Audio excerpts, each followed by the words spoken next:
Welcome to this video about assessment number 1 for the Aviation Policy and Strategy module for year 3 of the Bachelor of Arts degree in Airline and Airport Management at the University of West London.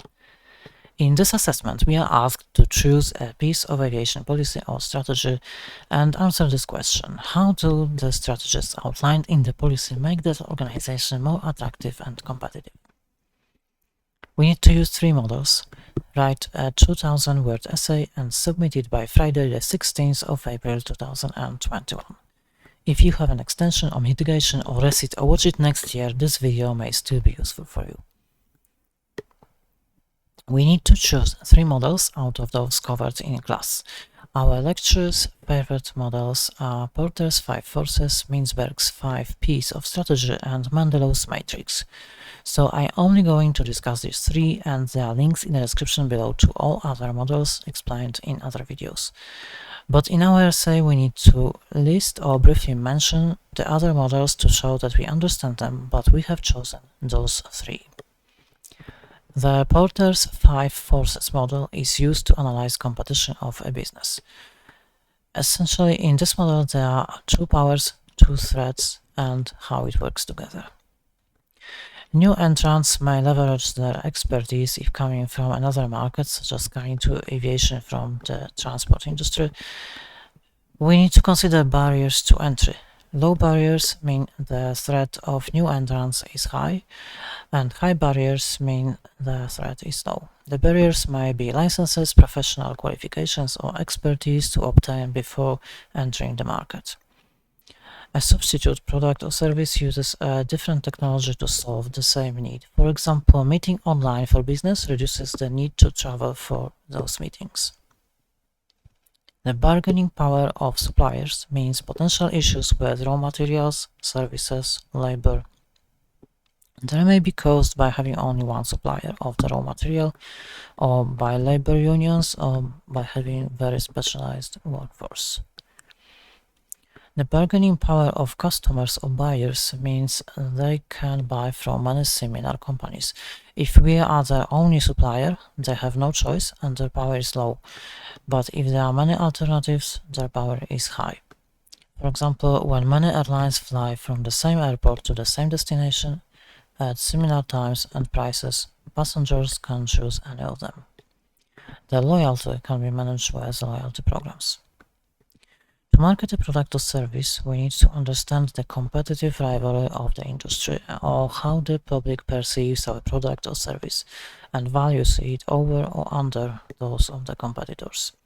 For example, will passengers prefer to fly from Heathrow, Stansted, Luton, Gatwick, or London City, and why? How are the airports perceived, and what are the airports doing to look attractive? Companies use innovation and invest in advertising to leverage their position and react to what the competitors are doing. According to Mintzberg, there is no single definition of strategy. The 5 P's are different ways to understand strategy. Plan is strategy made in advance. We think this will work and then it is refined. Ploy is a short-term maneuver intended to distract or outperform the competitor. It's a short-term tactic to beat competitors. For example, we can suddenly change prices to distract the competitor or launch a product. Patterns are what worked before, a course of action that was developed in practice. Position is where we are in relation to competitors, how unique is the product or service. Perspective is the culture of the organization, its vision, its values, how the company views itself. The Mendelow's matrix is about stakeholders.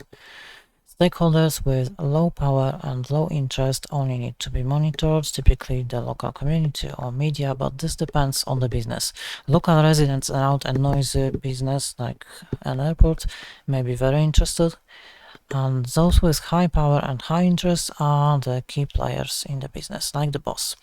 The organization should fully engage them and keep them happy. Those with low power but high interest, like the local residents around the noisy business, should be kept informed, while those with low interest by high power, like the government, should be kept satisfied but not overwhelmed with information about the business. This is an example of a strategy document analysis using 3 models. I will not read my whole essay, but it will still be quite long, and you can download this safety strategy document in this link. It is also in the description below. It is a 20-page long document, which includes a visual guide to its areas with a textual explanation, and key themes are presented in a layered triangle. Now I'm going to compare the model that I will use to other models to show that I understand them, and I have chosen the model later. So compared to SWOT analysis, which analyzes internal strengths, weaknesses, and external opportunities and threats, the Mintzberg's 5 Ps require a deeper consideration of plans versus reality, which is similar to the overlapping but different concepts of work as imagined versus work as done, that correspond to Mintzberg's plan and pattern. Steven Shorrock is a senior expert in safety and human factors at Eurocontrol, and you can follow him on Twitter and also download slides where he explains those concepts using this link, which is in the description below.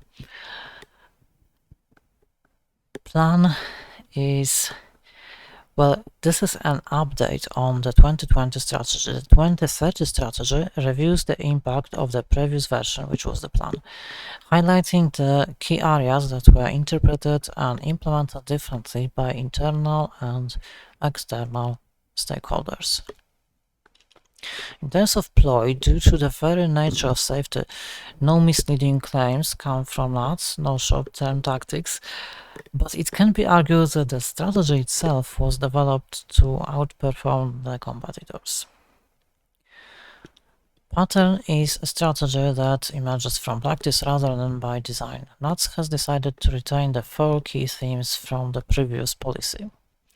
People create safety, safety intelligence, tailored and proportionate, and challenging and learning, since they have been implemented by staff and other organizations. The company's position means its niche exploitation of existing competencies or its unique selling proposition USP. According to Mintzberg, strategy is not about competing to be the best, it's about competing to be unique. The first original NATS safety strategy for 2020, written in 2014, was reviewed by academics and downloaded over 2,500 times, not only by air navigation service providers, ANSPs, but other companies interested in improving safety standards, such as the NHS, National Health Service in the UK. Since the NATS safety strategy presented a much clearer vision for the air traffic management industry than anything before, I'm quoting NATS here, it was adopted by the Civil Air Navigation Services Organization, CANSO, as its global safety strategy. This is written on page 2 of the document. Not only has the endorsement further elevated NATS' position, the uniqueness, niche, or USP of the Mintzberg's 5 Ps as the world leader, but provided a blueprint for other ANSPs to work towards the same goals. By stating their commitment to a holistic approach, innovation, and inviting comments from other organizations, NATS communicates their perspective of how the organization views themselves and their collective thinking and approach to goals. The broader approach to safety is one of the key ideas expressed in the safety strategy. Not only the NATS safety strategy for 2030 extends the creation of safe and efficient work environment beyond the operational staff, so beyond the traffic controllers, and onto the whole company, but it influences the whole industry, which puts NATS in the industry leader position and helps achieve their own goals. NATS recognizes that changing the stakeholders' mindset takes time. The safety strategy for 2030 has therefore an extended timescale to align with the corporate Destination 2030 strategy. The introduction on page 3 to the NATS safety strategy for 2030 paints the NATS stakeholder landscape, changing regulators and regulations due to Brexit, new airspace users, drones versus existing users such as airlines and general aviation, and the need to standardize operational systems across the two control centers so employees are affected. The stakeholder theory makes a distinction between internal and external stakeholders. While Edward Freeman warns that the idea that business is about maximizing profits for shareholders is outdated. So what is better than stakeholder theory then? Well, the Mendelow's matrix takes this distinction between internal and external a step further. Stakeholders are classified into categories and managed according to their interest and power. Stakeholders with low power and low interest only need to be monitored, and individual airspace users, not unions, but individuals such as private pilots, drone operators, will have little interest and very low power to influence NAS decisions. On the opposite end of the spectrum lie those with high power and high interest, the key players in the business such as directors appointed by shareholders.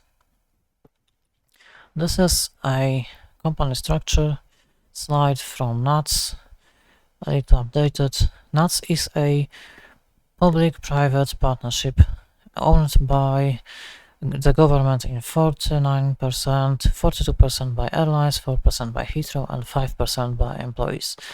There are 6 airlines in the airline group and 2 pension funds. The university's superannuation scheme is the UK second largest pension fund and owns 21% of NATS. NATS consists of 2 entities, the en route and services, and the en route is regulated by the Civil Aviation Authority and the European Commission, and the services also by Civil Aviation Authority. The organization should fully engage with those highly powerful and highly interested stakeholders and keep them informed and satisfied. NATS achieves this by aligning the safety strategy for 2030 timeline with the Destination 2030 strategy. According to Mendelow's matrix, stakeholders with low power but high interest should be kept informed, and these are the employees and local residents, while those with low interest but high power, like the government or regulators, should be kept satisfied but not overwhelmed with information about the business. But NATS sees this a little differently, especially when it comes to employees. The people create safety theme of the safety strategy places employees in the center, recognizes the growing power of the non-operational staff, not the traffic controllers, in shaping the safety of the operational service due to increasing role of technological automation. It empowers staff to continually challenge themselves and guard against complacency. Due to the global adoption of the NATS safety strategy, this shift towards empowering staff can happen around the world. The challenging and learning themes recognizes the role of regulators and keeping them informed about the speed and rigor of risk management actions, quoting NATS on page 13. NATS consists of those 2 entities, en route and services. Both are subject to regulations, and additionally NER is regulated by the European Commission. To mitigate the threat of substitution and new entrants, NATS aims to take global lead with the safety intelligence theme. Due to an already outstanding safety record and running out of safety events to count, meaning nothing happened, The company has redefined the measures of safety to mean as many things as possible go right rather than as few things as possible go wrong on page 7. It not only analyzes incidents, but allows for the anticipation of risk with the use of modern technology and develops indicators of safety performance to enable NATS to proactively manage risks. Also page 7. To address the risk of threat of substitution, NATS works with international partners on the issues that affect all ANSPs. Page 13. The challenging and learning theme goes further into suggesting a greater debate with wider industry and academia to learn from them. Also on page 13. NATS increasingly relies on external system providers, but the bargaining power of suppliers is mitigated by forming partnerships with technology companies. NATS formed a joint venture with Thales to deliver the UK Ministry of Defence programme for military airfields Marshall in 2014 and has a 10% stake in Aerion, the space-based ADSB supplier. And there are many more partnerships, too many to list.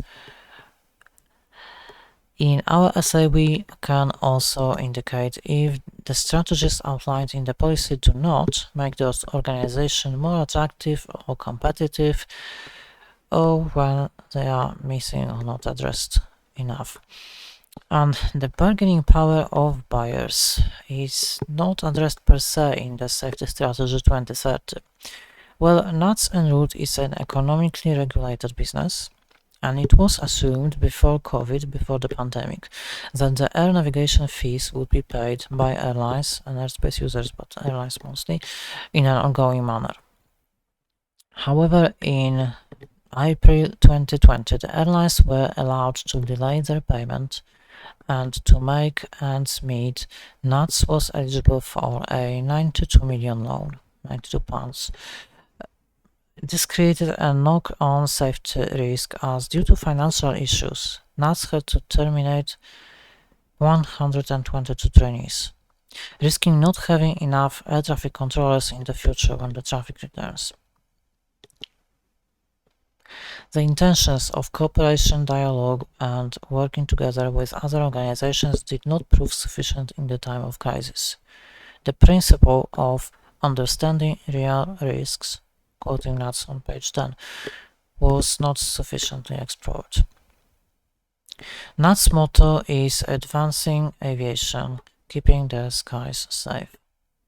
The safety strategy for 2030 is a groundbreaking piece of policy followed by multiple organizations worldwide, as it has been downloaded over 2,500 times. It has a potential of making NATS and other businesses who use it more attractive and competitive. The real issue is still the implementation of the themes to actually do not just blindly do safety, but make it safe rather than prove it is safe. Page 14.